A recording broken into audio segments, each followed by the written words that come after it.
बहुजन समाज के महापुरुष मान्यवर कांशीराम जी की जयंती महा के उपलक्ष्य में आज भारत में सभी जगहों पर प्रोग्राम हो रहे हैं और ये बड़ी अच्छी बात है कि मार्च का जो महीना है वो मान्यवर कांशीराम जी महा है, कांशीराम महा है, जिसको सभी लोग मना रहे हैं।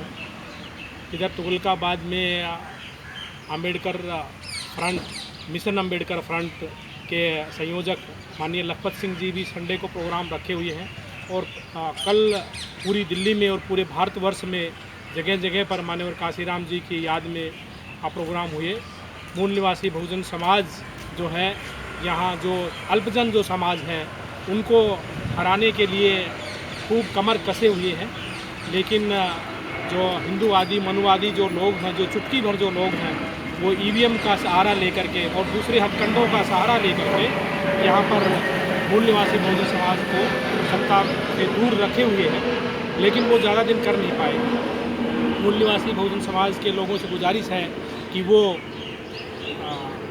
अपने जो चीज़ें जो हैं उनको अपनाएं, अपनी चीज़ों को अपनाएं, जैसे कि अपनी कारों के ऊपर वो बैलेट लाएं, भारत बचाएं, बैलेट लाएं, लोकतंत्र को बचाएं के नारे लिखें और बैलेट से संबंधित जितने भी जो नारे हैं वो लिखें और ईवीएम भगाओ, भारत बचाओ, ईवीएम भगाओ, लोकतंत्र बचाओ, वोट चोरो, भारत छोड़ो, इस तरह के नारे अपने गाड़ियों पर लिखने हैं, अपने पोस्टरों पर लिखने हैं।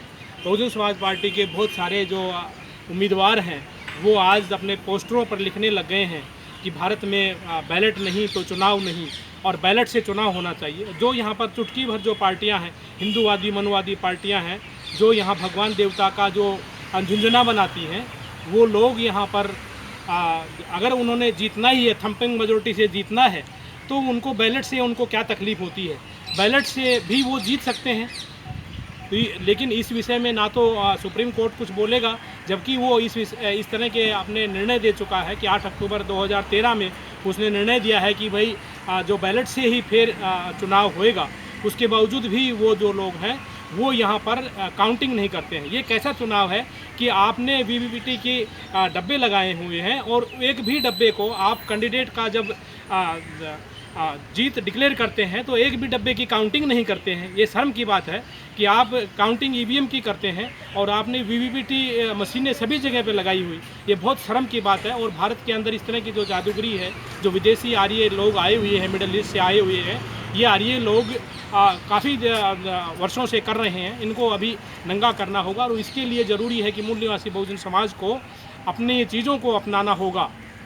उनको अपने पंचशील का जो ये ध्वज है, इसको अपने गले में पहनना होगा, पहन करके दफ्तरों में जाना होगा और यहाँ सार्वजनिक स्थानों पर आना होगा। जिस तरह से यहाँ पर जो हिंदूवादी मनुवादी जो न्यायाधीश है, वो अपने गले में जनेऊ लटका के बैठता है, अपने माथे पर तिलक लगाता है और फैसले देता है कि जो मुस्लिम जो छात्राएँ हैं उनको हिजाब नहीं पहनना चाहिए, क्योंकि वो उनके आकाओं का हिजाब के नाम से पेशाब निकलता है। जो हिजाब के नाम से जिनका पेशाब निकलता है, उनसे पूछते हैं कि वो अपनी जातियाँ क्यों लगाते हैं। दफ्तरों के अंदर उनकी जातियों की नेम पट्टी लगी रहती है, वो अपने गले में जनेऊ लगाते हैं और उनके मुख्यमंत्री और उनके प्रधानमंत्री जो हैं वो भगवा वस्त्र पहन करके बैठते हैं। या तो ड्रेस सबके लिए लागू हो या ड्रेस किसी के लिए लागू नहीं हो।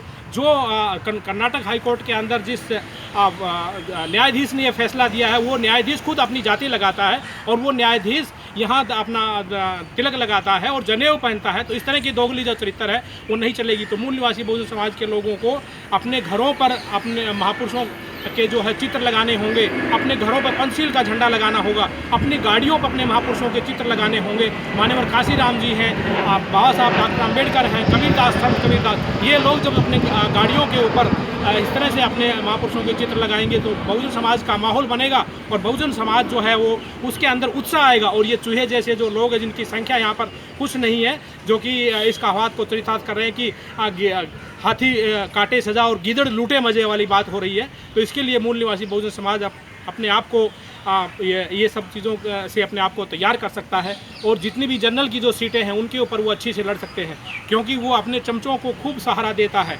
जो रिजर्व सीटें हैं उनके ऊपर चमचों को सहारा देता है, और जनरल की सीटें बहुजनों के लिए बहुत अच्छी हैं, क्योंकि वहाँ पर जो विदेशी दुश्मन है वो अच्छी तरह से विभाजित होता है और उसको अच्छे से उसको अच्छे से शिकस्त दी जा सकती है।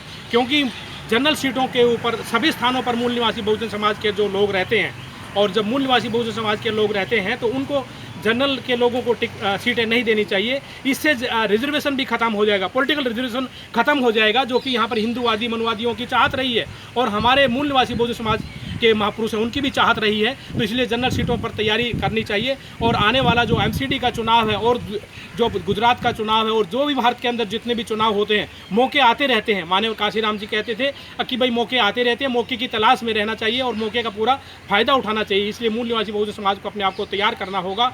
और यहाँ पर जब मूल निवासी बहुजन समाज के जो लोग अपनी पहचान बना के चलेंगे तो मुस्लिम लोग ही उनके पास में आ जाएंगे, क्योंकि मुस्लिम लोग और बैकवर्ड क्लास के जो लोग कमज़ोर हैं और ये चुटकी भर जो विदेशी आए हुए जो लोग हैं उनकी गिरफ्त में हैं। तो यही मैं मूल निवासी बहुजन समाज से अपील करता हूं कि हमें करने के लिए बहुत कुछ है और हम ये सब कुछ मैंने जो बताया है इस तरह से बहुजन समाज तैयार होगा। इसी के साथ माननीय काशीराम जी को श्रद्धांजलि सुमन अर्पित करते हैं। सभी को जय भीम, जय भारत, नमो बुद्धाय, खुदा हाफिज़।